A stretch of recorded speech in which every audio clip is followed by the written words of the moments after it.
Welcome back into my office. You're here now with me, Brian. And let's take a look at this mid-19th century panoramic view in a beautiful publisher's embossed cloth binding with gilt floral decorations on the front cover. The spine is chipped and the cloth is splitting. And when we open it up, we'll find that the front cover is essentially all but detached. It does retain the end papers, or actually I should say the end paper at the front. The view is affixed to the rear board, so I think it was issued like that. What we find is an engraved frontis, like so, right here.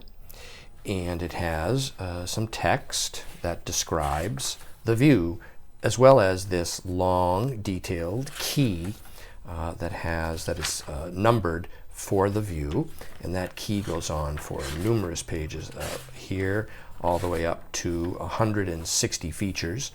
And then the Battle of Bunker Hill is described briefly, as well as the monument, the Bunker Hill Monument. Here is the view. It's about 4 feet long. It's engraved by Smilie, who is a well-known and famous engraver. The view has some splits and separations along the fold lines here and here. It looks like someone has repaired it long ago there. I'll show you in a moment the back of it.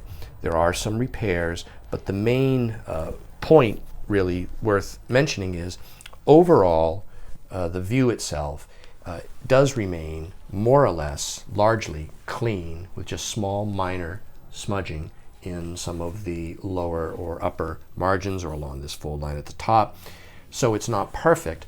These repairs here are archival tape, but these repairs here are much older and done prior to our acquisition of the item. And so I can't speak to what sort of tape was used, but I want to be very clear about the condition that it's in, so that if you decide that you would like to own this rare panoramic long view of Boston, Massachusetts, you now have seen it, and it is available now online from me, Brian DiMambro.